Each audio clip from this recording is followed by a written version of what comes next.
శ్రీరాముణ్ణి తీర్చిదిద్దింది కౌసల్య. లవకుశుల్ని పరాక్రమవంతులుగా, వీరులుగా, శూరులుగా తయారు చేసింది సీతమ్మ తల్లి. కాలినడకన హసేతు హిమాచలం పర్యటించి అద్వైత సిద్ధాంతాన్ని బోధించి దేశ సమగ్రతను కాపాడిన ఆదిశంకరులు తల్లి ఆర్యాంబ ఒడిలోనే పెరిగి పెద్దవాడయ్యాడు. భారత జాతికి గర్వకారణమైన వీరుడుగా, శూరుడుగా పేరు ప్రఖ్యాతులు అందుకున్న వీర శివాజీ తల్లి జిజాబాయి చేతుల్లోనే పెరిగి పెద్దవాడయ్యాడు. ఒక సామాన్య బాలుల్లో నైతిక, ఆర్థిక, ఆధ్యాత్మిక, దేశభక్తి భావాలను పెంచి పోషించి గాంధీజీని మహాత్మునిగా తీర్చిదిద్దింది తన మాతృమూర్తి పుత్లీబాయి.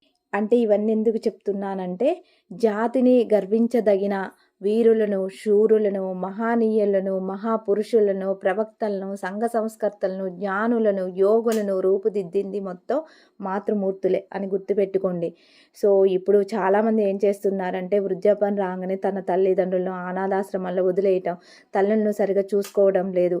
సో వీరందరినీ గుర్తు తెచ్చుకొని ఒక్కసారి ఆలోచించి తల్లిదండ్రుల్ని కష్టపెట్టకుండా బాగా చూసుకోండి.